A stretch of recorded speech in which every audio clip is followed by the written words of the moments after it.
All right, welcome to the side action again. Uh, it's we're right here. It's episode 10, season 7. We're take 2 on this. I am Jim Weggles, aka Wegs. You can follow me at Wegspo on X and on Instagram. And I'm Coop. You can check me on Instagram at Dalton Cooper, on X at Mr. Grumpy Gills. Again, we are the Side Action Podcast. Make sure you check out our TikTok too. I know Jim works real hard on that. And other thing Picking. too, Wegsy, people Yeah. don't have to know this is the second take unless you tell them, just to let you know. Well, you know what? I like to be a very transparent in my life, and it's kind of the fun of it sometimes. I know that as we get zillions of followers, people are going to be like, that's not professional, but it's kind of we're just a down home kind of guys just talking on this thing and having a good time. And you mentioned before my shirt. I love my shirt. This is one of my favorite shirts, the Birds of Paradise shirt. I am dressed Nice. professionally for a Hawaiian. Thank Oh, you. I yeah. did some little public hearing. I got on the record for some state issues and revolving housing, so I feel Man. like a big shot. But how are you doing? You doing all right? You got the headset on, one ear, one out. I like it. Oh yeah. No, we're yeah, I got tired of wearing the earbuds. But no, everything's cool. I did a photo shoot for a guy that I bowl with on Tuesday nights. He does like his own like physical therapy stuff. So shooting content for that. I'm gonna start putting it together. The other pod's going pretty well. We have listeners in Latvia for the other pod, which is Well, makes sense. yeah, Hockey I guess so. So, but no, between the other than bench that, it's between the benches. We got to mention it. Between the benches, you got to subscribe, like. yeah. Check out wegspool.com. More importantly, Yeah, there's a nice index, maybe a couple articles that you can check out. But cool yeah, no, stuff. other than that, it's been we're just living, baby. We're just living. It's getting cold here in Chicago. It's like getting in the 50s and 60s, and I'm already not looking forward to it. You know, 85 degrees gets really old every day. Oh, wow. Excuse my sympathy for you as I play the world's smallest violin. Exactly. Well, hey, last weekend was pretty cool. I checked out a farmer's market, Nice. Kaka'ako Farmer's Market. Really cool spot. Had local bread, local hummus, local baba ganoush, got some fruits.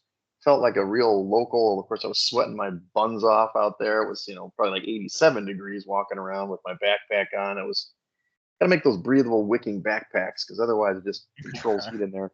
Other than that, went out for some beverages, but not too crazy. Played a little volleyball. Just kind of enjoying it. I have a shout out to Isaac Montes. I think you know Isaac. Well, Isaac Hmm. Setter, volleyball guy. He's here. He's in town. He's actually down at the beach right now. He came in last night. He's here for a week. He's visiting, so first time in Hawaii. So aloha, and hopefully he's enjoying himself. We went out last night, little Japanese food, and then tomorrow, I guess we'll wait for the weekend for tomorrow. But pretty excited about trying to get my Halloween costume together in like 5 minutes. So, Oh, um, nice. yeah, man, yeah, man. Well, it's good to get you You on the don't horn. you don't have one already? You don't have a costume picked out? Oh, Wegsy, what are we First of doing? all, first of all, you have to know who you're talking to. I make my own costumes. I don't necessarily sew them, but I usually go to Goodwill or I go to Target or something. I kind of piece together the costume, right? I kind of have my own standard for this. My mom was a costume designer for my whole life. When I was a kid, she made our costumes. We had amazing costumes every year. So Oh I yeah. pride myself on like putting together a costume. As you know, last year, maybe you don't, I made the wig. I don't have hair like you. I made the wig for John Wick out of yarn. That's what I did. I made it. I weaved it together. I did like braids and made this whole thing. Some people thought I looked like Snoop Dogg. No, I was not going blackface, but I did have like you could have pulled out John Wick great. I mean, you got the beard, you got the hair, did Yeah, the whole now John yeah, I Wick. guess maybe next year. Yeah, a couple years ago did the Joker, with Heath Ledger Joker. Went to, totally went to thrift stores. Had to go to like three of them to get it all together, but it looked great. And then like 3 years ago did what's his name? Ted Lasso. That one I actually purchased like kind of some nice stuff because it was like the soccer gear. But I just went to Mhm. Dick's Sporting Goods. But I made the emblem myself. I drew it and made like an emblem myself. Put it on the hat as well. Sunglasses. I mean, you got to put it all together, man. So I mean, I Yeah. I don't want to commit to my costume right now because I'm not sure how good Goodwill's going to be here in Hawaii. But I have some ideas. You will be the first to know once I get the costume together if it comes together for tomorrow. So don't worry. Gotcha. I was gonna say they put a little costume party together, I think tomorrow. I got the invite for like on Thursday. Like we're doing holiday club, which we're getting into our weekend. Yeah. But yeah, looking forward to it. Looking forward. I've been looking forward to Halloween for like 6 months now. Ever since I started really growing the hair out like a year and a half ago. Yeah, we've been waiting What's your for this costume? this day to come. Is it I'm doing secret? Roman Reigns. I'm doing the tribal chief. Okay, I like it. I Yeah. love it. Gonna have the Can't wait hair to see. down. I've got the Eulafala, like the big, I'm sure you be in Hawaii, you gotta know what the Eulafala is. Come on. I should know. But yeah, that's good. You're gonna now the belt incorporated into this? Oh, it's the belt incorporated. Of course, the belt's incorporated. That was the whole point too, that winning the league. And we were not looking very good in that league. We won two in a row, we lost three in a row, and now we've won three in a row. So Oh, or now we're back to two in a row, sorry, because now we're 4-3. Team's very looking good. strong. The repeat is on, baby. It's back on. Okay. It was looking a little suspect there for a minute, a little injury news, but You yeah, no, turned the we're corner. getting there. Yeah. Good. Awesome. Well, let's transition. Let's get right into the shed here. I mean, it's negative time. We were talking positive, happy stuff. Now let's go to negative time. And maybe it's not negative. I think it's motivational. Motivational, right? Oh, So here's who I'm taking to yeah. the shed first, motivationally. I'm talking to you, Quinn Ewers. I'm talking to you, sir. You are not a good quarterback if you're not running the football. Do not drop back and pass 43 times. You will lose. You will lose, sir. And that's kind of what happened. And we, skipping a little bit ahead with the Georgia Texas game, but Georgia just they beat him down and they made him a passer and it really worked. And he only 211 yards passing. He did have two touchdowns, had an interception, but he was.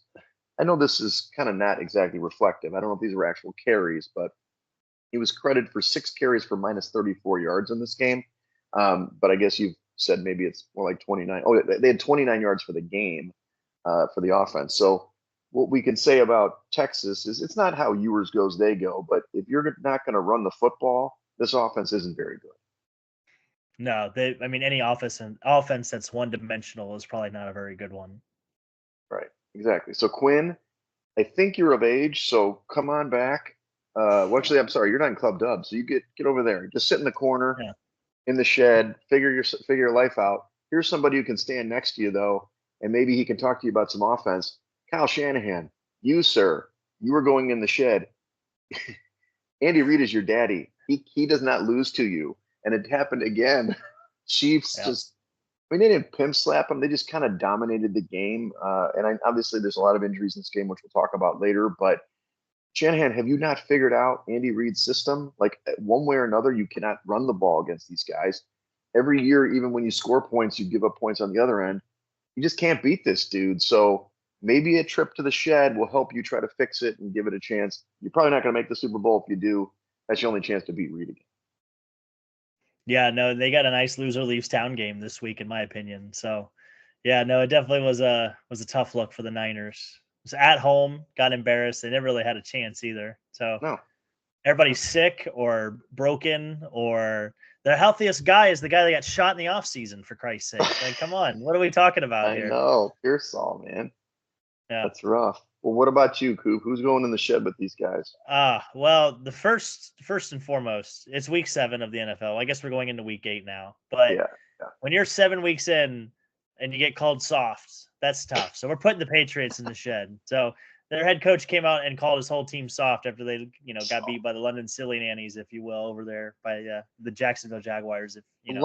London So Jags, the London Jags. yeah, the London Silly Nanny Jags. So they got the ball just crammed down their cram hole. There really wasn't too much of a game. It was, they were in it for a minute, then they gave up a punt return for like 97 yards, and he kicked it right down the middle of the field, which I don't ever understand. And Bill Belichick actually talked about that on McAfee's show. Is like, if we have all these great returners, why are we kicking it right down the middle of the field where it's the hardest, to cover everything? So Right. they're soft. They're in the shed. Hopefully they get unsoft. I guess hopefully they get hard. I don't know. We're hoping Let's they get get hard, unsoft. Let's get maybe a little soft. harder. So we'll see what happens. And then I had a Tyquan Lewis. He Okay. plays for the Colts. He's an Oregon Duck, or excuse me, he's an Ohio State Buckeye alum, but he Okay. bet his teammate, Ohio State alum, on the Oregon Ohio State game. Obviously, Oregon wins, so Tyquan Lewis had to pay up. There was a nice little shot of him at the presser on Wednesday in the Oregon Duck costume. So He's in the shed. That's what happens when you bet on a losing team, and you can't spell cocksucker without OU, so OSU. So that's what I learned for that game. So Taekwon Lewis, get in the shed. Get in there. Get in there. There's plenty of room in there for you and all Patriots. Well, how about Club Dub? Let's go positive. Let's pump it up again. You take it over. Club Dub. I like the first. Actually, I like most of your guys. Go right ahead. Yeah, so it was the week of the running back this Was. week, in my opinion, for Club Dub. So the first one up is Tank Bigsby. Tank Bigsby. He was the only bright spot really for the Jags, honestly, on the whole season. But he had 118 rushing yards against the Patriots. He had 2 scores as well. Also, Tank Bigsby, great name. His first name is even cooler. His first name is Cartavius. So I don't know if you knew that or not, but no, I yeah. didn't. I love it. So awesome name. Running back I think he went to the SEC. Was he at Arkansas maybe? But either way, yeah, great name, great day on the field. Another running back we had in Club Dub was Saquon Barkley. So he had 176 total yards and a score against his former squad, the Giants. The clip came out a little bit earlier this week that Nick Sirianni actually approached him on the sideline and was like, hey, do you want to break your career record? And this is like at the beginning of the fourth quarter. This was not like, 2 minutes left in the game. This is 15 minutes left, if you will. So, he declined not to. He wanted to let the other boys play, which I thought was great. Shows, the character of him. But, yeah, he's in Club Dub for a couple different reasons, obviously. And then Nick Chubb. Yeah, talk chubby to me. So Chubby. Nick Chubb scored his first touchdown since September of 2023, and that's the last time he played in a regular season game or any kind of football game at all, obviously, after the gruesome knee injury he suffered last year. So came back. The Browns did lose. Did they really lose, though, when they lost to Deshaun Watson? We'll see what happens there. But, yeah, so for the time being, we're putting Nick Chubb in Club Dub. And then just to round out here, we had Russell Wilson and Mike Tomlin. So we're going to put both of them in. I wanted to go one or the other, but I think it's kind of a tandem at this moment in time. So, yeah. It's in Club Dub. Yeah. So Ciara's waiting outside because Tomlin and Russell Wilson are having the time of their lives together. But no, everybody kind of doubted this move. Everybody thought he was crazy, and it looked pretty shitty for about a quarter. And then they get an interception right before halftime, and it just seemed to change everything. That a little shift of momentum. But Russell Wilson went on to have a couple touchdowns, and I also think he had a third one rushing. And yeah, they're in Club Dub. They look like a genius for now. We'll see what happens moving forward. They look like a genius. Mike Tomlin's like, I know what I'm doing. He knows what he's doing. He's confident. It's his decision. So it is. And you know what? It worked out. We'll talk about that a little more later, but it did work out this week, like you said. So my Club Dub, it's not Travis Etienne, it's Trevor Etienne. Okay. This dude plays for Georgia. He ran, unlike the Longhorns, he ran all over the place. 110 yards rushing, 3 touchdowns. But what I saw is when it counted, you got to get a tough first down late in the game. He's breaking like 3 tackles. He's not a big guy. He's just running his heart out. So, Trevor, I think you're of age. Like I said, maybe you can go back there with Tank and you guys can exchange stories, but in the SEC. But yeah, Trevor, I thought it was kind of weird after the game. They interviewed him. They're like, "Oh, your mom's not here. She's in London to see your brother play, who didn't play for the Jags that day. It was a scratch." So, Trevor, don't worry about mom. She can stay in London. You stay in Club Dub. Let's have a good time. Nice. And then Marcus Mariota, the incomparable Marcus Mariota.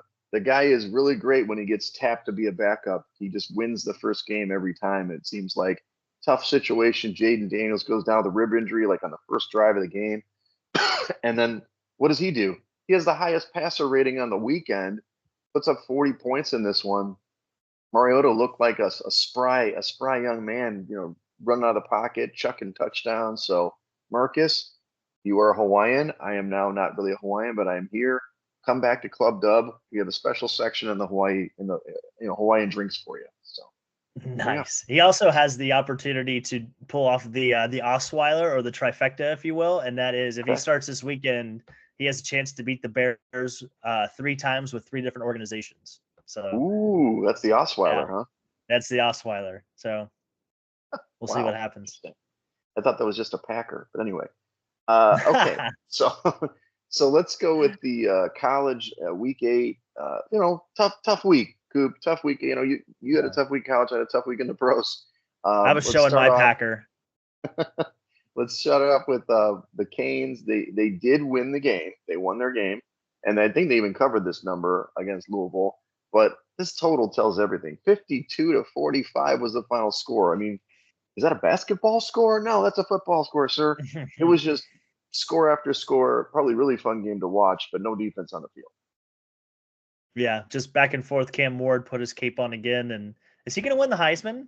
I mean, I think he probably will. I mean, Genti is the other guy. I haven't seen his stats of late. We'll see, yeah, but a but running back can't win it nowadays. You know what I mean? I know it's sad. But yeah, I think he's the guy. He's the leader at this point. So Cam Ward just don't have a really bad dud game at some point. Yeah. You got this. Tennessee, they win the game. They beat Bama. This was a tough game. This was a hard fought game, not a high scoring game. Came down to some late possessions, and our guy Nico didn't light it up, but he made some nice plays down the stretch. So Tennessee, the Vols, this is a pretty big win for them. I mean, they're obviously vaulting into the top 10 now with the win. But did you get to catch this game at all? I did. I think that we learned more about Alabama than we did Tennessee in this game. Yeah, So does this kick Bama out of the playoffs, do you think? I mean, they got probably. 2 losses now, right? And one of them stood Vanderbilt, which they're ranked now, but they weren't ranked when they lost to them. So Well, if you take the first half away from them against Georgia, I mean, they're yeah. definitely out of playoff, right? Yeah, they haven't played well See, since. Yeah. they haven't played very well. So we'll see. I mean, we obviously put the coaching club dub against Vandy, so it's a tough one. I think it's just like we said at the beginning of the season. He's going into the biggest shoes to fill ever, and it's just going to be a tough first season back. It doesn't mean they won't get in, but they've got to string together some wins down the stretch. How about Illinois? They shut down the Wolverines 21-7. They did it, man. I mean, they've had some tough losses here and there, but they actually put this one together and look like a really good squad. I'm proud of them. I know, Primetime Murphy loves his Illinois guys who all went there, and they're pretty excited. So, and then we talked about the Georgia win. This was in the end, it was dare I say domination? I mean, 30-15. All the Longhorns fans had the long faces. It was kind of sad. I flipped on the game and I was like, oh my god, they get crushed, and they're trying to score one late and all that stuff. They just couldn't put it together, and it just seemed like not just the running game, the defense played so good for Georgia. They just kind of shut everything down. Yeah, we probably should have known better. It looked like Texas may get caught up in the celebrity status of the game. It Yep. looked like it was more of a dog and pony show than an actual football game to Texas. So I think, if anything, I think this is a good thing for Texas. I don't think you're ever Hmm. going to see that Texas team again the rest of the season. I think this is like their wake up call.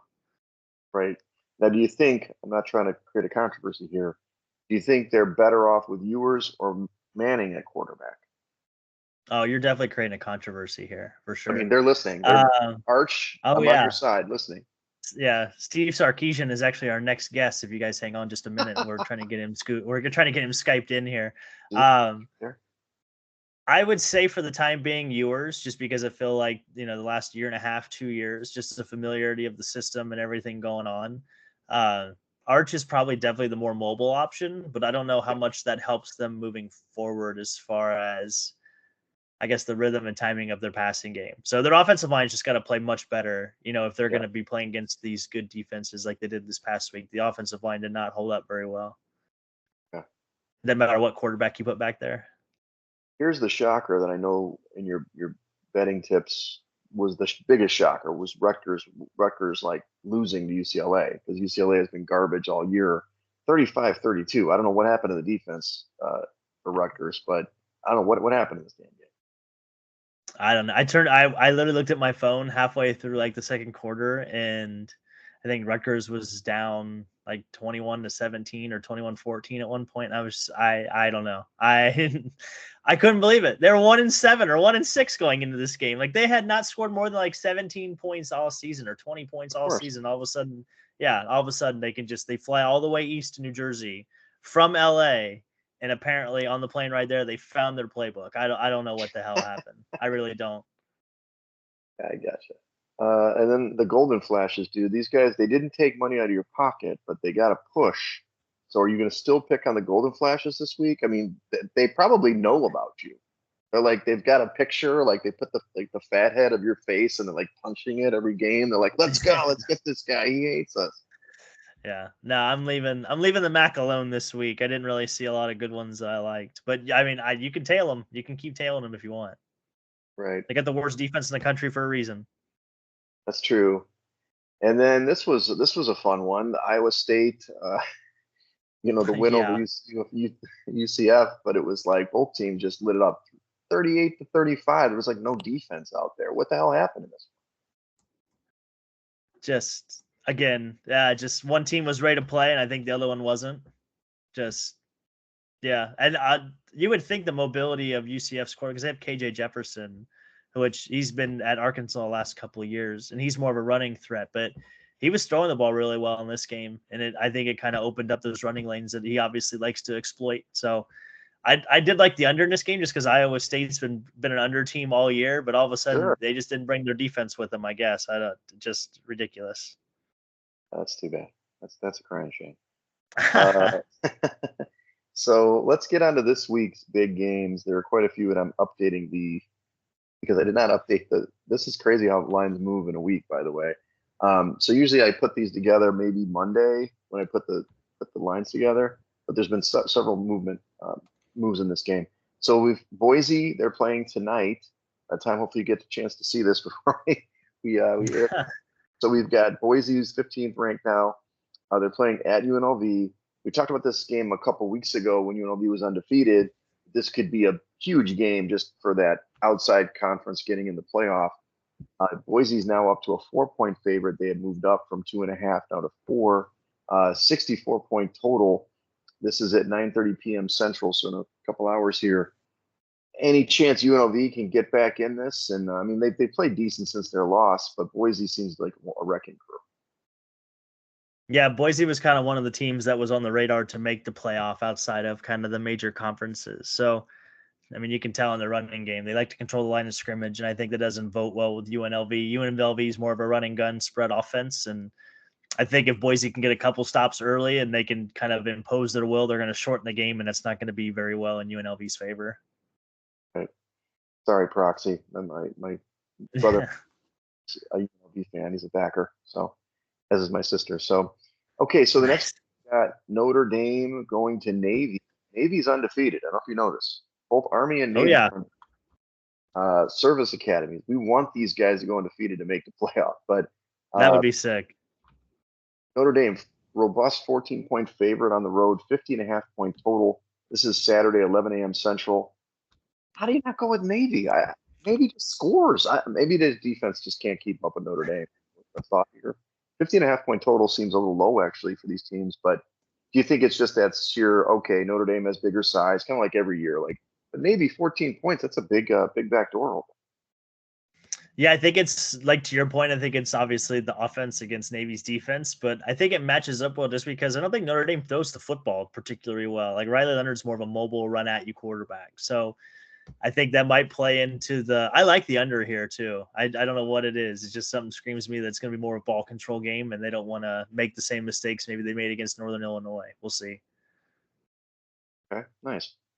And then LSU at Texas A&M. These are undefeated teams in the SEC, so that A&M kind of has stepped up after week one where they kind of got a loss, and now they're playing really good football. They're 3.5-point favorites at home, 53.5-point total. Actually, I missed what time this game is. Check that. Sorry, America. I think this is going to be It's at 6:30 okay. Central. Okay, 6:30 p.m. Central. A&M seems really good. Is LSU's better in the rankings, but 3.5. I mean, obviously everybody thinks they're going to win. Do you think they can cover that number? No, I love LSU here. LSU's played really well on the road this year too. And outside of the first loss to USC, I think they're like I said, I think they just got the better coach. They get the better quarterback. I like the skill players here from LSU to get it done.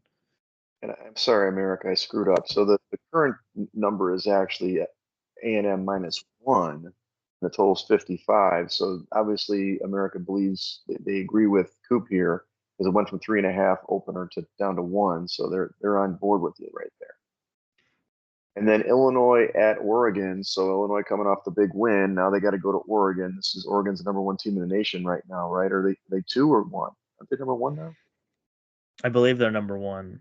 Yeah, they're number one, undefeated. Yep. So 22-point favorites in this one, 55.5-point total. This is at 2:30 p.m. Central Time. Do you know that Illinois is one of like four teams that is undefeated against the spread uh, when they're dogs this year? Did you know that? No, I did not. It would make sense though, because a lot of people haven't seen them, kind of peg them as a good team, at least early in the season. Or no? So do you think that Oregon's the way to go, despite that little stat or trend I gave? Mm. Yeah, I think the color matchup really suits well for Oregon here too. Like it's going to be the orange and the green and everything going on. But no, Oregon's a really tough place to go play. I mean, Altmaier's played well this season. I just don't foresee him having a lot of success against this Oregon defense. So Oregon kind of sleptwalk last week at home, or I know they were on the road against Purdue. So they did get a shutout, but they definitely didn't play their best game. And I see their focus. I see them getting refocused. They're back at home. I think the Ducks roll here. Okay, gotcha. Last game that I've highlighted is we've got Missouri, lowly Missouri. We've kind of beaten on Missouri this year, but they Alabama. We just talked about Alabama not playing good. Alabama's a 16-point favorite in this one, 51.5-point total, 2:30 p.m. Central. Is this getting a little too much love to Alabama here? 16 points is a lot of points for them to cover, and it doesn't feel like their defense is playing at near levels of other past years. And I know hasn't been playing great, but it seems like a big number to me. No, I completely agree. I think the value here is with Missouri. I have a hard time. Like Jalen Milroe has not been playing well and the quarterback, and they become more of a one-dimensional offense when he can't throw the ball well. When he's supposed to be the best down or deep ball thrower in the country, which is neither here nor there. I can't tell you that with my own eyes, but a lot of the people that cover this for a living and talk about it for a living said he's one of the best. And when you take that away from him, which I think Missouri, will be able to, they're going to make him drive the length of the field. Like I said, I think your value is with Missouri. Mm-hmm. He hasn't shown that he can play well outside of the explosive plays. For sure. Okay, Coop, you're going to bounce back this week. Tell me who the picks are for this week. Yeah, we're riding with a lot of underdogs this week. So we're taking Navy. We're getting to 15. We're going to take it. We're going to take Navy at the 15. They are at home, which I do like. There's a lot. I can't remember the last time Navy was playing in a meaningful game that wasn't Army or that wasn't another branch of the military. So I think that's going to play into their favor here. They probably still will lose. Don't get me wrong, but I just think 15 is too many. I like Nebraska here, plus 25.5 at Ohio State. It is a noon game, which I think actually will play into the hands of Nebraska a little bit. I think, Ohio State may be sleepwalking just a touch. I think they have Penn State coming up in a week or two. So they maybe a good look ahead spot. Nebraska just got embarrassed by Indiana, so they may not be thinking of them very highly. So I like the one right now. I mean, I was shocked at that. Yeah. Mm-hmm. Yeah, that number, the 52-7. Yeah, I couldn't believe it either. That was just an ass whooping. So, but yeah, like I said, I like Nebraska there. I do like LSU getting the point. If you could have gotten them earlier in the week at 3.5 or 4, obviously that would have been more preferred, but we'll take them now with the 1. And then we're going to take Texas minus 18.5 at Vandy. So I think they just got embarrassed on national television in front of God and everybody. So I like good teams, good, well-coached teams. Same thing with the NFL. Any kind of good, well-coached team with a decent quarterback that gets embarrassed, I like to take them the next week just from a bounce back spot. I think that this is one of those for Texas. A get right game, if you will. I like it. I like it. I like it. There's the picks. We're gonna bounce back. Bad week this week. That's what I'm hoping for. Yeah. This. Let's jump into the NFL. And Jimmy Mike did not do his homework, so he's updating it now. It was finally kind of evened out. We had 8 favorites win, 7 dogs, so it's kind of split down the middle on the sides, but on the totals, it kind of reverted back. He went unders, went 9-6 this past week, so that's kind of interesting. So the books kind of got their money back, is usually what happens when that happens. I know you love the overs. Everybody loves the overs, but this week it did not work out. So let's go over some of these options. I know you like the Jags. Of course, we took the Pats in the contest. I don't know. We didn't end up doing that, but we still, whatever. So the Jags, as you mentioned, destroyed the Pats. They were soft. This was a tough one. Now, Green Bay, my God, they win by 2, 24-22. The contest line was 2.5, so we don't get the cover. But they, you know, they kind of dominated the game. They just had 3 turnovers. The 3 turnovers, the turnover battle was -3 for them, and they still they had to win, kick a field goal to win the game at the end. But you didn't give the Houston those short fields. I think Green Bay kind of coasted in this one. Yeah, and Green Bay finally might have a defense, or CJ Stroud is taking a big step back because he only had like 100 yards passing in this game. He might have had under 100 now that I really think about it. Yeah. So Joe Mixon was really good. He had 2 touchdowns. So yeah, I don't know what's going on with I know Nico Collins is hurt, but they should not still they still shouldn't look that bad. So I'm a little worried, a little suspect on them. Slowick's offense. He used to be the darling of the world, and now he's not so much. Yeah. Miami, what the? God damn it, Miami! The friggin' Tyler Fins. Hunt got hurt. Yeah, Huntley got hurt. They scored the first touchdown, if I recall, in this one, and then I'm like, oh great, but Tyreek Hill's still not involved in this game plan. They lose 16-10. They also went for a field goal late, if I recall, that kind of set up the Colts to get the covering field goal. We'll talk about Miami at length this week as a big change coming, but honestly, we were on Miami. We thought we were going to see a bounce back, and they just didn't do it. So, Bummerville. Well, if Tyler Huntley doesn't get hurt, I had a lot of faith in that game because I think they were up 10-0 at one point. I think they scored the first 10. Yeah. There was actually 5 teams this weekend that were leading 10-0, including the Patriots, Miami. We'll go over some more. That they end up outright losing the game. In some cases, getting housed. It was kind of weird situation. How about Minnesota? This is funny. Sometimes, Coop, you just got to stick with the original instinct. Detroit, early in the week, I'm like, yeah, Detroit, no problem. Then I heard all the stupid stats about how bad Jared Goff is against pressure and blah, blah, blah. Well, he didn't get sacked. He played against Brian Flores. Yeah, he played amazing, and he won 31-29 in this one. The Lions did get a game-winning field goal. And Minnesota, to be honest with you, they lost again last night. They kind of lucked into being in this game because they were down big, came back, had a defensive score to get the lead, and then obviously lost the game outright. And then they lost last night. We'll talk about that in a minute. But so Minnesota, the shine's coming off that a little bit, And then Geno Smith, come on, dude. Like, this was the right saddle. I should have just taken Seattle, like, in the picks. Seattle destroys Atlanta. The problem is he didn't need to throw anymore. He got 207 yards or something because they scored so many points early. They just sit on the ball in the second half. Atlanta cannot rush the passer, as we talked about. So, unfortunately, our props didn't win, but Seattle looked pretty good in that game. Yeah, like you said, they got on them early and often. The biggest takeaway I thought was DK getting hurt. Really, I think that kind of affects them moving forward, especially the way the NFC West looks. It looks like a wide open race at this point. It is. Yeah, DK's out, and he's out for like what, 3 to 4 weeks. He has a sprained MCL, so it's probably not like a season, but it's out for a few weeks. And this one, whatever, man. I was on the Giants the wrong week. Apparently, they just stunk. And Saquon had his revenge game, 176 yards and touchdown, and good for him, man. I like Saquon, or Saquon as they say on the what do they call that? On the Red Zone channel. I guess he always says Saquon. But yeah, 28-3. This game wasn't close. But I will say that early in this game, it was kind of back and forth. The defense was holding it a little bit for the Giants, but they just could do nothing offensively. There you have it. How about a couple positives, Coop? We got Washington. We already talked about Marcus Mariota. Despite Jaden Daniels going on, they covered that 7.5 easily. Carolina is a little suspect. They're turning to Bryce Young now. And then the Chiefs. Let's go. They covered the 1.5. We talked about them. It was under the 47, like you said. It really was. The Chiefs aren't what the Chiefs were 3 years ago, right? They're actually a running defensive team with a great quarterback instead of what they used to be like 3-4 years ago. Yeah, arguably the best game manager on the planet is Patrick Mahomes now.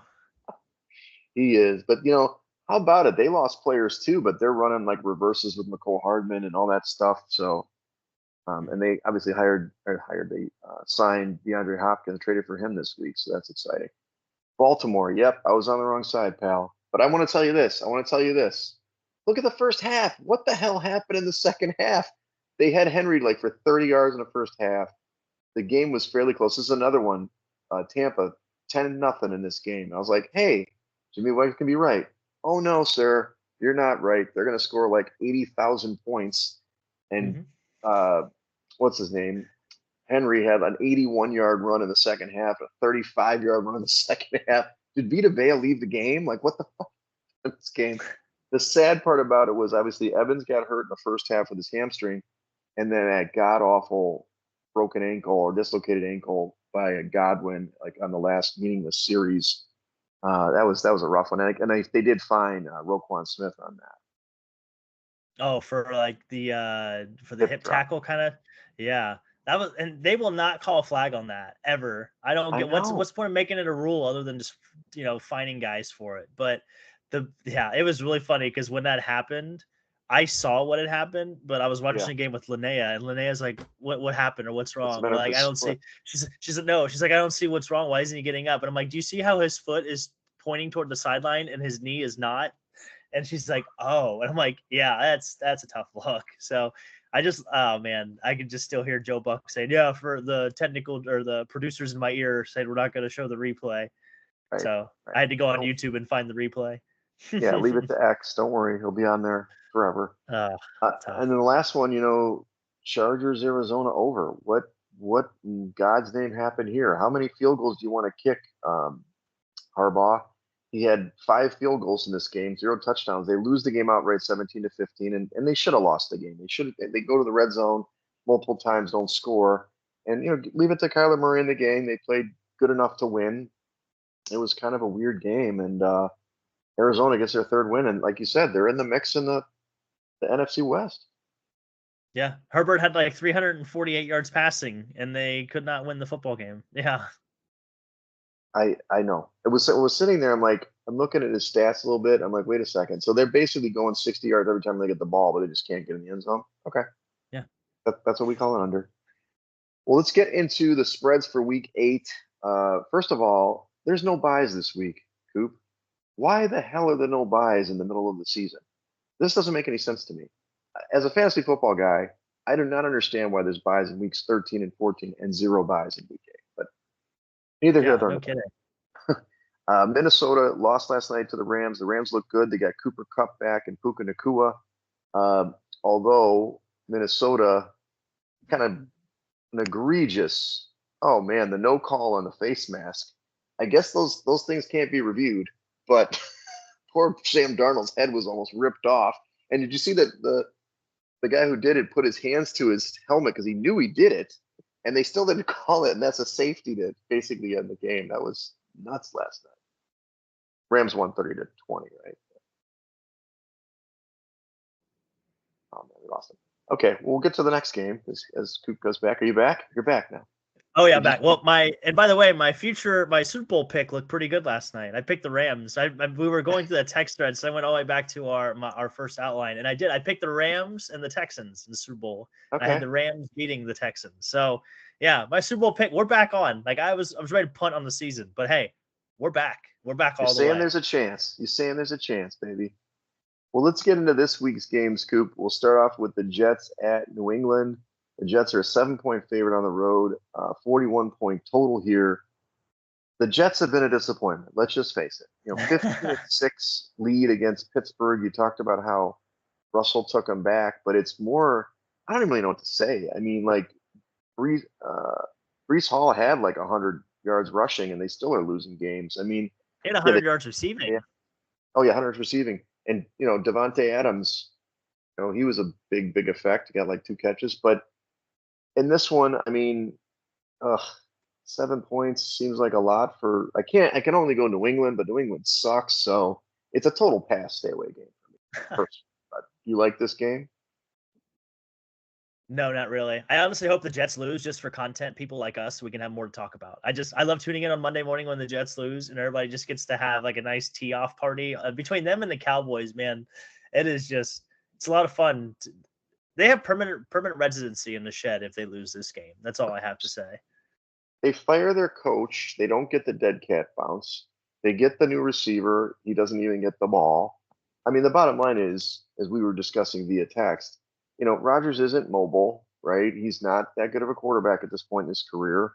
And I don't know, like the Jets defense, when they face any kind of like, I don't know what it is, like they sometimes they can stop the run and sometimes they just can't. And then other games they're just giving up big play after big play like they did against the Steelers, Yeah.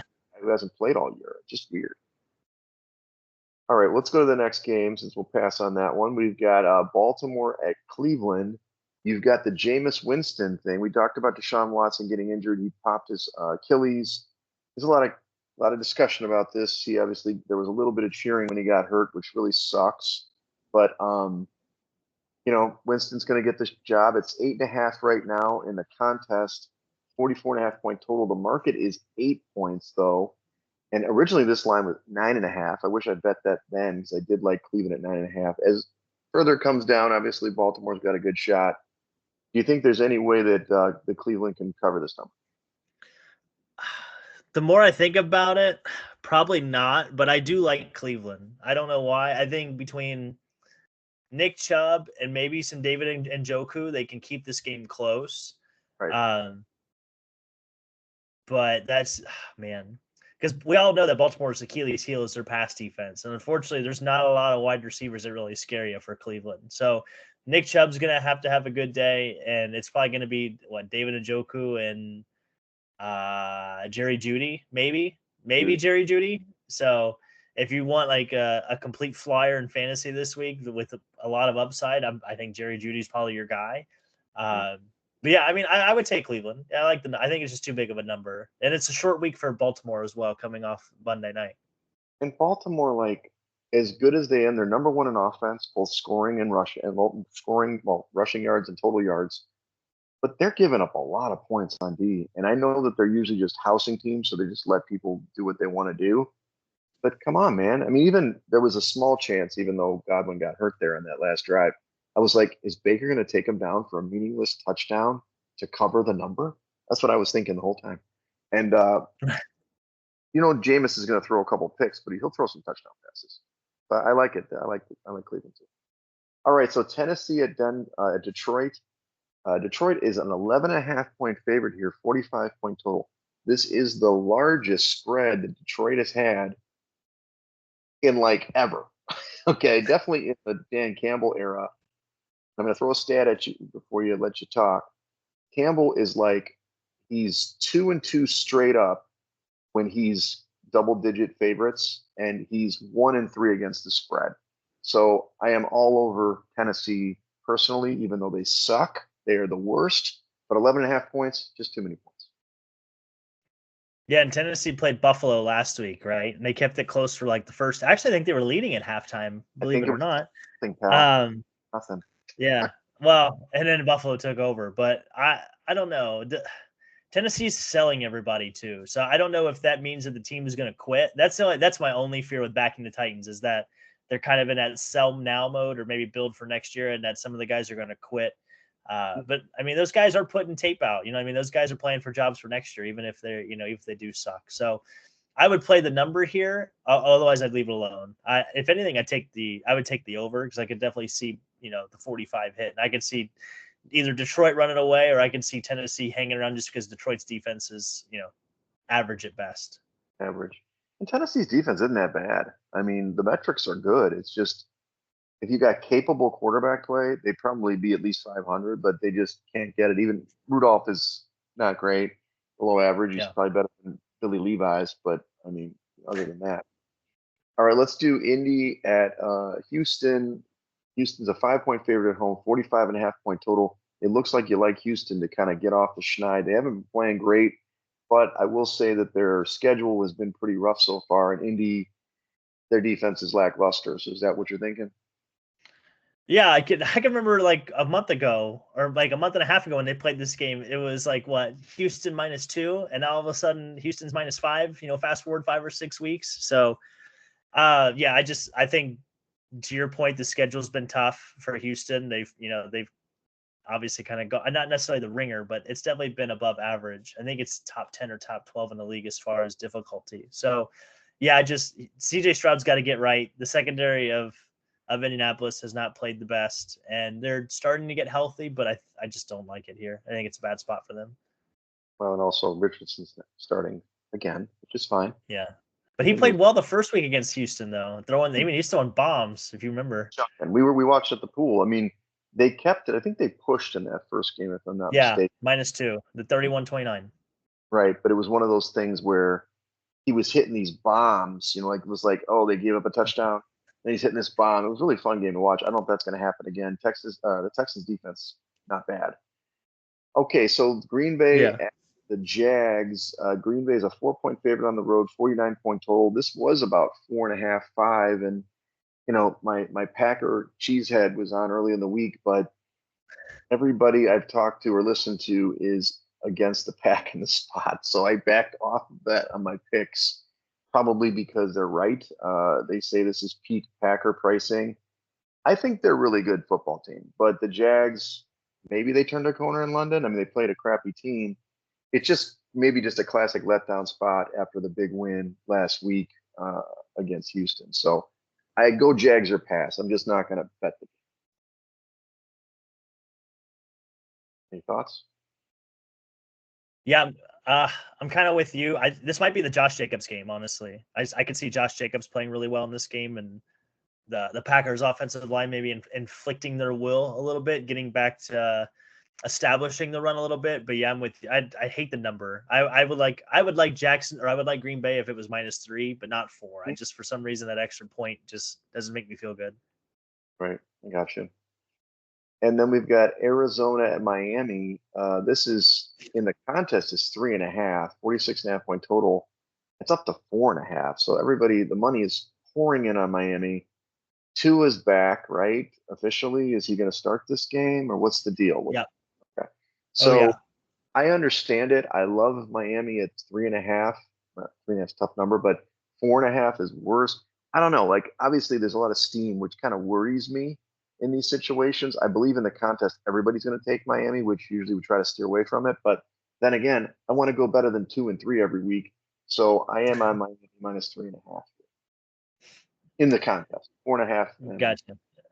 See, I like Arizona here. There's a couple different reasons why. One, the injury factor. Just when you miss that amount of time, I feel like the Dolphins' offense requires a lot of timing and repetition, which obviously Tua hasn't gotten the last month or so. Secondly, Miami's pass defense is actually near the tops of the league. They're like first or second in yards per game, but they suck against the run. They can't stop a nosebleed, these guys. So the problem that I see is they've always struggled with mobile quarterbacks as well. So I can see Kyler having a big rushing day. James Conner gets involved. I would take the under here if I feel like this is going to be an under game, just because I think people are going to struggle from the first game back perspective. But yeah, I like Arizona here. I would take the points and the under. There you go. And I don't blame you. Arizona they ran the ball very well last week against the Chargers. Connor looked great. I don't know. I mean, my take is if Miami loses this game, and I've said this a couple times with Jags and stuff, I guess they won't fire Mike McDaniel, but he's got to be on the hot seat, man. They're playing like dog shit. I think they should. Well, I think if they lose, they should think about trading Tyreek. Honestly, they start thinking about trading some of these bigger guys because they need depth.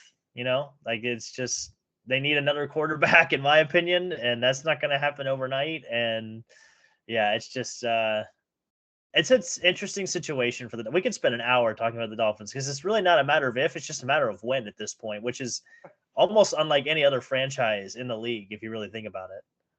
True. Okay, we've got Atlanta at Tampa. Tampa, I think this is backwards. Is it? Yeah, I think Tampa's not. I think Tampa was favored. I think Maybe they because I was started thinking the same thing. for the dog. I think they're the dog in this game now. They should be with all the injuries they're dealing That's with. the thing. So they're 2.5-point dogs. So this is marked incorrectly. My bad. So Tampa is a 2.5-point dog at home, 46-point total. So Atlanta, coming off the kind of getting waxed at home. We know Tampa's got all these injuries. I don't know. 2.5. They played a couple weeks ago when they were healthy. Atlanta just went up and down the field on them. So I get why Atlanta would be favored. It's just hard for me to to go with a road favorite in an in division game, despite the injuries. So I'm backing away from it. Looks like you like Atlanta. Yeah, I keep going back and forth in this game too because I could definitely see the lack of pass rush feeding into the hands of the Bucks. Sure. And Todd Bowles is not afraid to turn up the pressure. We know that. And I feel like the first game they played may have been more of a short week situation. Maybe Todd Bowles didn't make it as intricate of a game plan or maybe as complicated, just because of the lack of time and preparation. So I have a hard time. I would go Atlanta just for the sake of injuries, but I could definitely see the Bucks covering this game too. So this might be the classic, Jim Wegler stay away spot. There you go. By the way, you finally made K Dotton happen. I know you loved K Dotton for like 2 years, and he finally had his breakout game, and he's going to get the ball a lot now. Yeah. So, congratulations. Yeah. All right, so this is a really intriguing game. Last of the early window. Philadelphia at the Bengals. Bengals are 2.5 point favorites, 47.5 point total. Really interesting spot here. Both of these teams aren't playing at the level they've done in the past. We know that the Bengals were like hair on fire for 2 weeks. The last 2 weeks, their offense has been eh.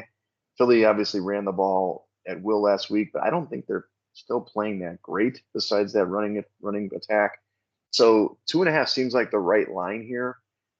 I don't know, man. I don't know which team to pick. I believe in Joe Burrow more than Nick Sirianni, to be honest with you. So I would take the Bengals here, but they're not in my top five. You like the Eagles? Ugh. Just Eagles for are the going. fact, just for the fact that they can, I think Saquon Barkley is going to be the difference maker. The defensive line for the Bengals has been so much better now that Sheldon Rankins and BJ Hill are both back. The last 2 weeks they've only given up like 17 points or yeah, I think it's been 17 points. They give up 3 against the Giants and then obviously 14 in Cleveland. So they have been playing a lot better. My heart tells me Cincinnati has to win this game though. If they're gonna continue, they have to win this game. Right. The other spin zone of this game, which I really wanted to get into, was like the coach that loses this game, because both these coaches are kind of seen as like inferior coaches, right? Or like coaches that don't know what the hell they're doing. So I think the coach that wins this game is going to actually get to keep their job for next year. And the one that loses is Could be out, huh? the one that's, I really wholeheartedly believe that. Okay. I So mean, I do we'll think see. We'll Sirianni. see. When I first looked, I took Philly, but now I'm gonna talk myself in Cincinnati by Sunday. Don't worry. Yeah, he's just Sirianni's like walking a tightrope, and he Mhm. just it doesn't feel like he's got the locker room like he did before. And I don't know. And I mean, like Kellen Moore isn't calling plays, or is he calling plays? I don't even know what's going on.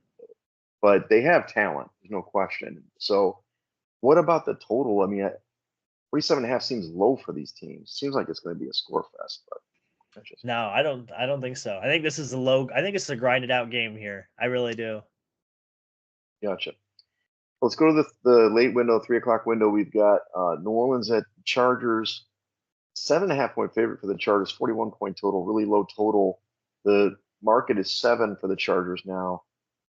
I don't understand this quite much here. I like the Chargers generally. They obviously are coming off the loss, short week. They didn't put the ball in the end zone. So this week they'll put the ball in the end zone. New Orleans, I know they got the young guy starting, but they're getting Olave back. They're getting other guys. It's got to be New Orleans are past, man. I mean, the contest 7.5. That seems like way too many points. I'm surprised it wasn't like 6.5.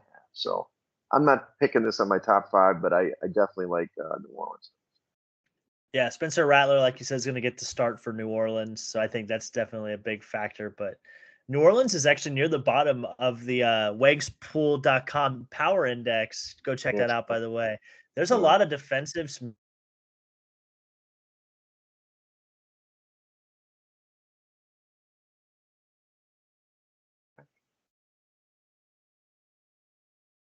He's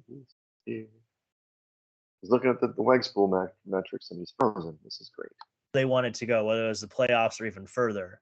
So the fact that their defense has been struggling, and actually their offense obviously was really good at the beginning of the season. Derek Carr gets hurt. We have that caveat. But yeah, the defense of this team has really struggled. They give up a lot of yards, And I don't think that suits very well with this matchup. I think Harbaugh will find a way to exploit it.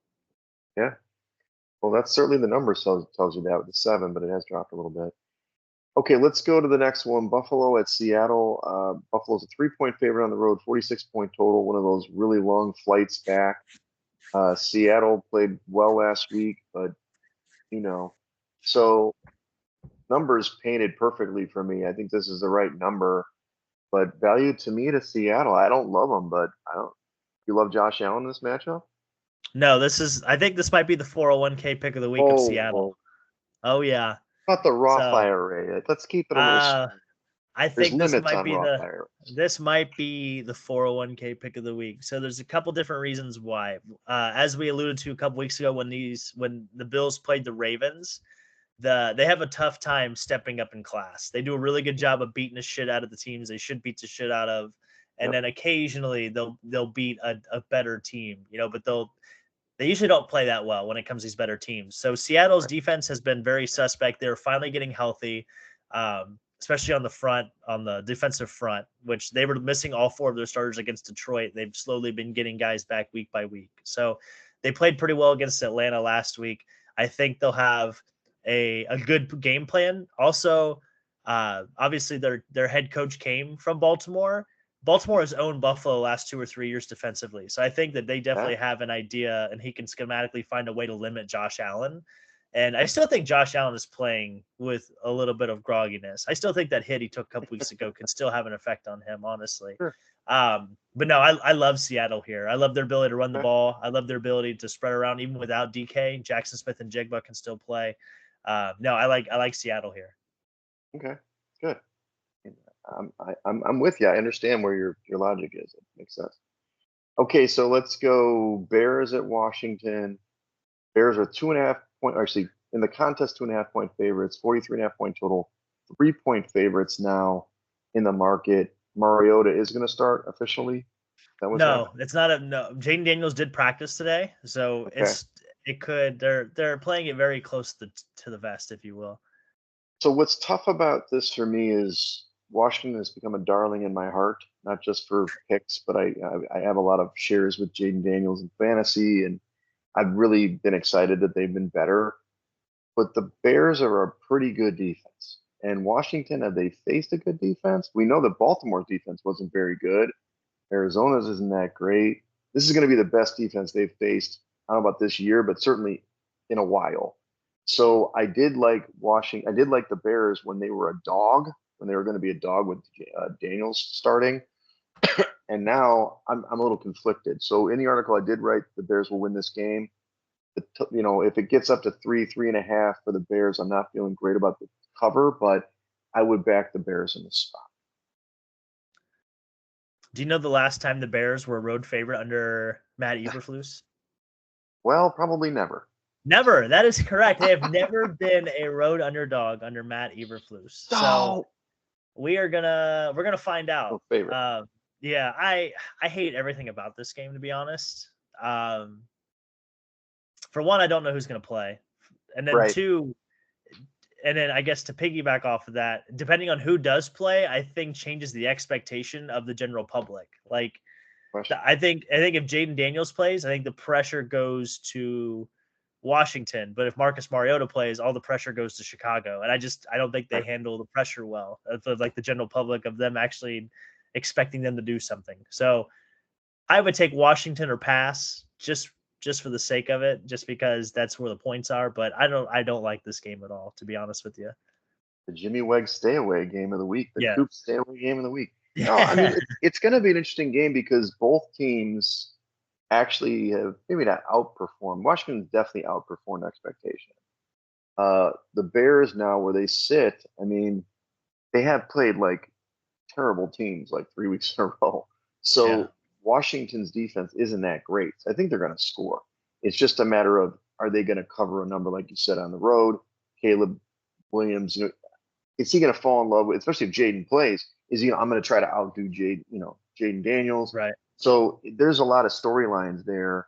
If Marcus starts and that line just shoots like 4.5 or something, I mean, you kind of have to take Washington at that point, right? You're not going to just.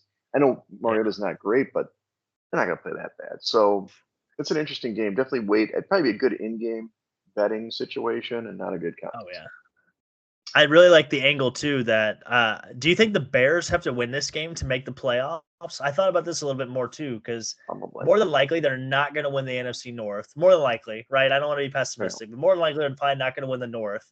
The Commanders might not win the East. They obviously are looking better than the Bears opportunities. But if you think of it, if the Eagles win the East and the Packers win the North, then that tiebreaker is going to come down to between these two teams. And obviously the result of this game is going to dictate, I think, who gets the tiebreaker. So I almost think this is more of a, like, the Bears have to win so much more than the Commanders have to win. So I think from that perspective too, to kind of tie back into my whole pressure situation, I think that also favors the commies here.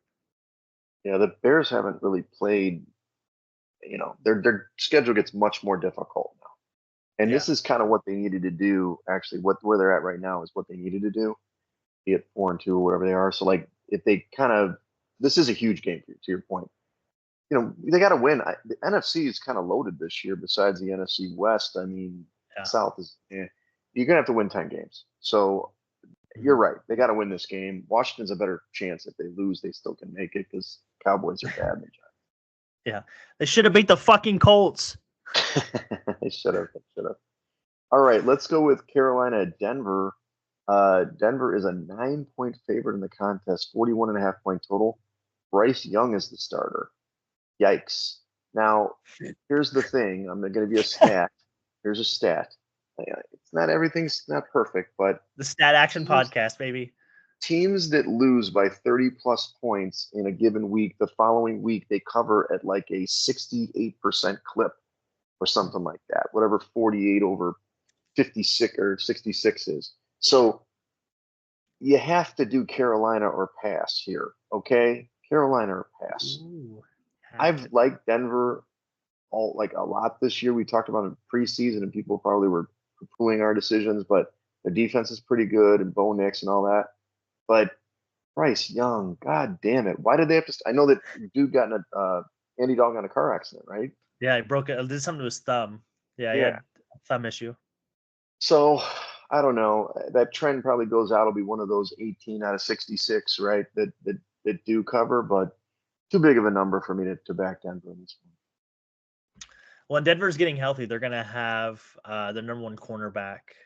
He's going to be back. He missed the last game, and his name is eluding me. Patrick Surtain. Patrick Surtain. Yeah. Patrick Surtain's going to be back.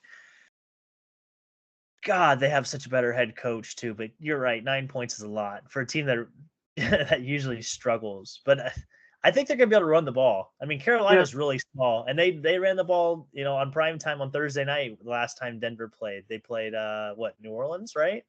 And they just ran it down their. They just ran down their throat. They didn't need Bo Nix to do anything. Williams went off. Yeah, he was great. So sitting on the bench too. Yeah, right. I could see shades of this. Also, if you were a Denver Broncos homer and took their over on season total, it was at 5.5. So you're looking real good this year. So shout out to those people. But no, I fuck it. I would swallow it. Yeah, right. I'd swallow it. I would take Denver because I'm not going to put my money on Bryce Young. I did that once. I'll never do it again. Smart man. How about the Chiefs at the Raiders? The contest picks 8.5, 41.5-point total. The market is 9.5 now. So I don't even know who's starting because Aiden O'Connell's out. Is it going to be the swashbuckler? Who we got now? We got.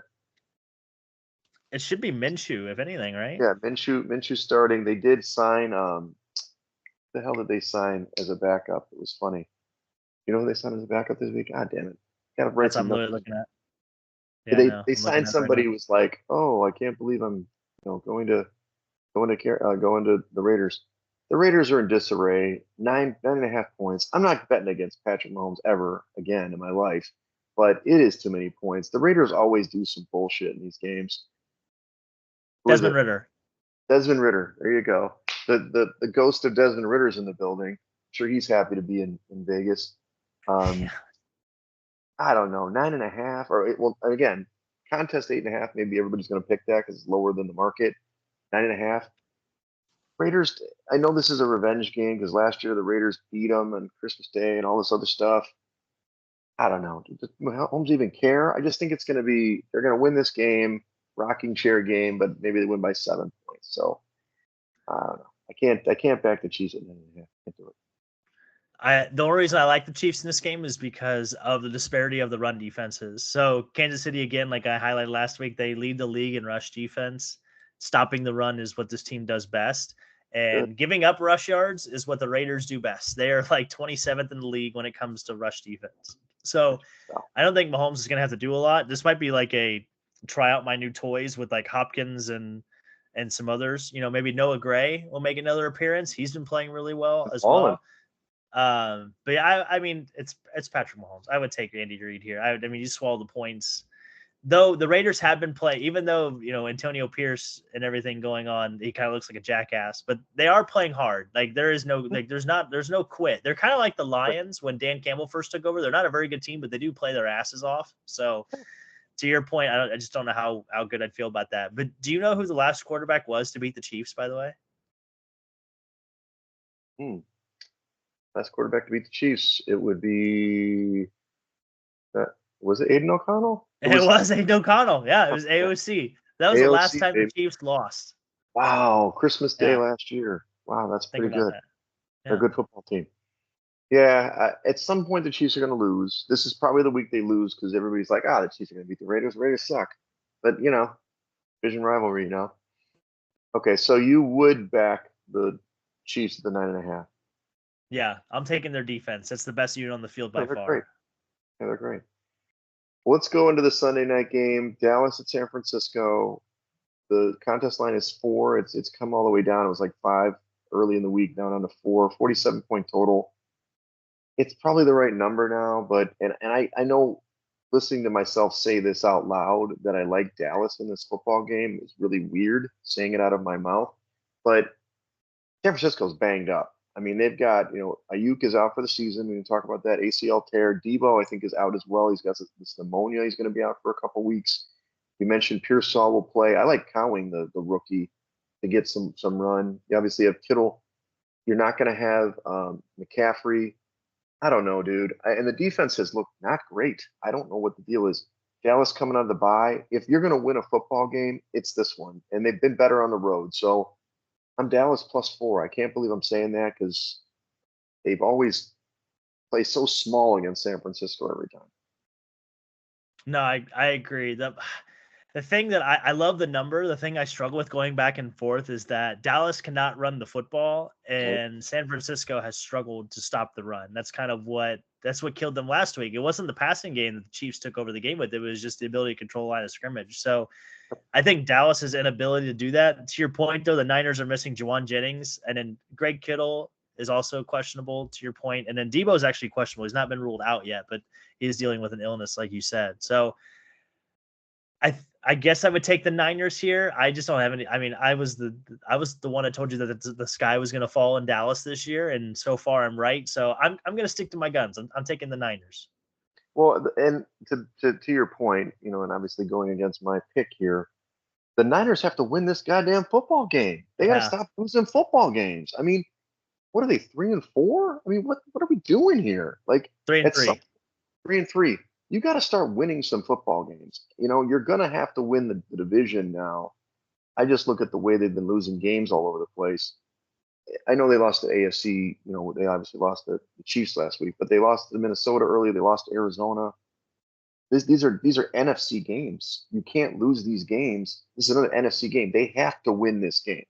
So, I don't know. Can McCarthy put together one game plan? I mean, this reminds me a lot of when they played the Steelers a couple weeks ago. They were dogs against the Steelers. I mean, we picked the Steelers, and they came out and played like the best game they played. That was without me, Micah Parsons and all that. So I don't know. It's going to be an interesting game. I'm sure Ashley's going to tell me smartly to stay away from this game. That'd be accurate. So what about Monday Night Football? We've got the Giants against Pittsburgh. These are the two storied franchises that are actually related by marriage. I'm sure you know this stuff.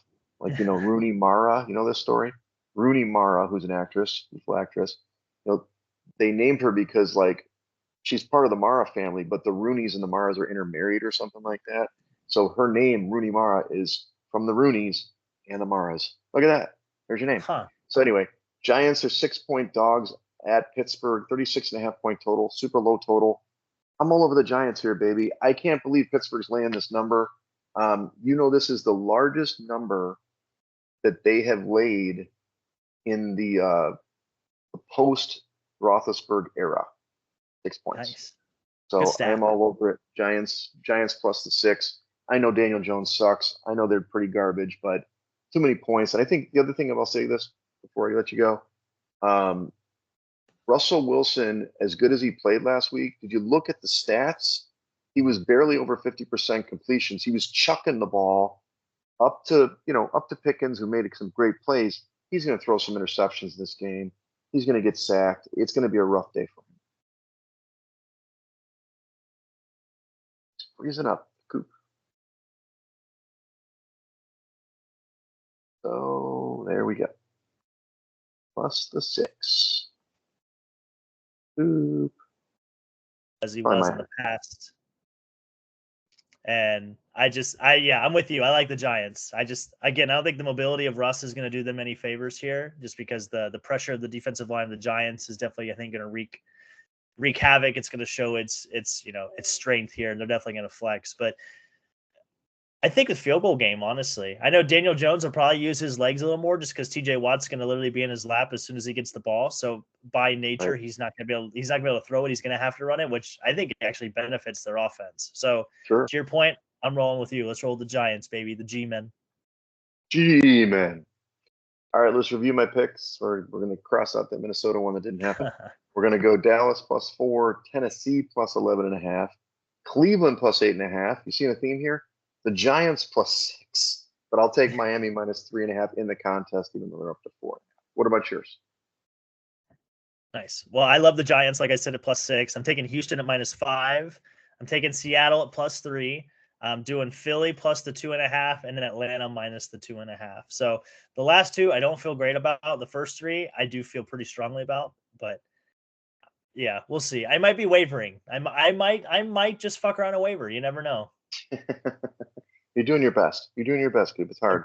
I'm trying. Well, just a little update in the Survivor contest. There are only 2 knockouts last week, dude. So the bottom line is, if you want to do Survivor, make it through the first 4 weeks, and then you have a shot. Because now it's like stabilized. We'll see. There are some bigger numbers on the board this week, like AK Chiefs or something like that. Maybe somebody will fall. Detroit. Side action. Guess what? We went 2 and 3, like we've done the last 16 weeks in a row. So hopefully we bounce back. I told Action, I'm like, dude, he's like, consistency. I'm like, well, consistently not good. But nobody's lighting the world on fire in this contest, which is good. But we're just going to have to rally the troops, look for a quarter to try to take down and win some money back.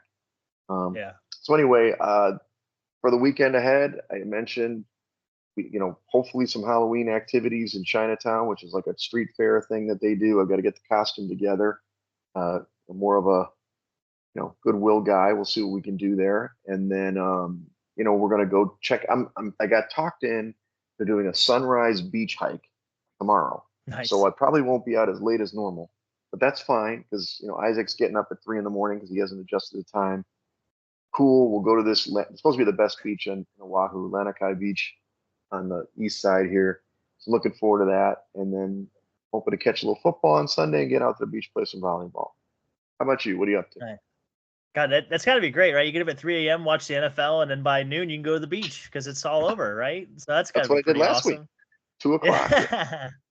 Yeah, no, that's awesome. No, nothing much. We have, like I said, Jason is putting on a Halloween party at him and Herb's place. I got invited to that, so we'll probably make an appearance. And then now Sunday's going to be a whole lot of football, and outside of that, the next couple weekends is when we got a lot of stuff going on. So like the last 2 weekends, Leia and I kind of like agreed we just wanted to chill, not do a whole hell of a lot. So, like next week we're doing the chili cook-off, and I think Friendsgiving is the week after that, and then before you know it, the goddamn Christmas party is going to be here that you won't be at. So, yeah, here we are. It's just we're rolling right through the holidays, Keep it rolling, baby. Keep it rolling. Yeah. Now, don't worry, I'll be back before you know it.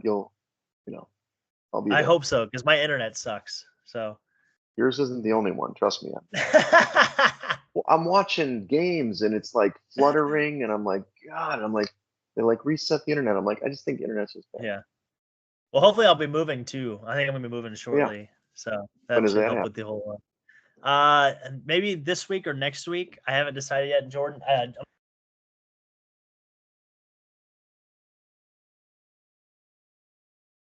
Yep.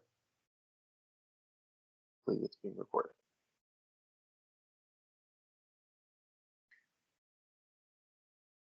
I'm gonna be moving in with. Right. All right. Are you back? You keep fading out. That's okay. Let's close out here, baby. Uh, follow us at Side Action Pod on X, Side Action Podcast on Instagram. Don't forget about TikTok. You're gonna get a zinger of a video coming soon. Follow me at Hell yeah. Wegspool on X and on Instagram. I can't wait to see that zinger. You know, I've been waiting for you to show me your zinger, to be honest with you. But no, I'm Coop. You can check me on Instagram at Dalton Cooper, on X at Mr. Grumpy Goes. Again, we are the Side Action Podcast. Make sure to check us out on all the socials, Apple Podcasts, wherever you get your podcasts. Give us a like. We always appreciate it. And although we're winning out some, handing out some winning bets on this podcast, I'm tired of fucking losing. I don't know about you, but I'm Yeah, tired of it. exactly. Yeah, I'm Let's tired flip of it. the script. We're halfway Yeah. through the NFL season, about little over halfway college. Let's make some money here. Let's close Yeah. strong. I've been making more money on NHL than I have anything else, if you can believe that. I've been hitting over-unders like a maniac. I've hit like the last 5 in a row. I love it. I love it. Yeah. Feel free to So, throw those out. Our people are listening to us. I will say that this is end of the podcast. Should have said at the beginning. I don't know if you know Kitson, one of Ridgeway's buddies, and Grabo. They're going to Arizona on a trip. They were eagerly awaiting this podcast, so I got to get this thing uploaded so people can listen. We do have listeners, everybody. hell yeah. Yeah, shout out to Grabo. Haven't seen him in a minute. Yeah. All right, everybody. Have a great weekend.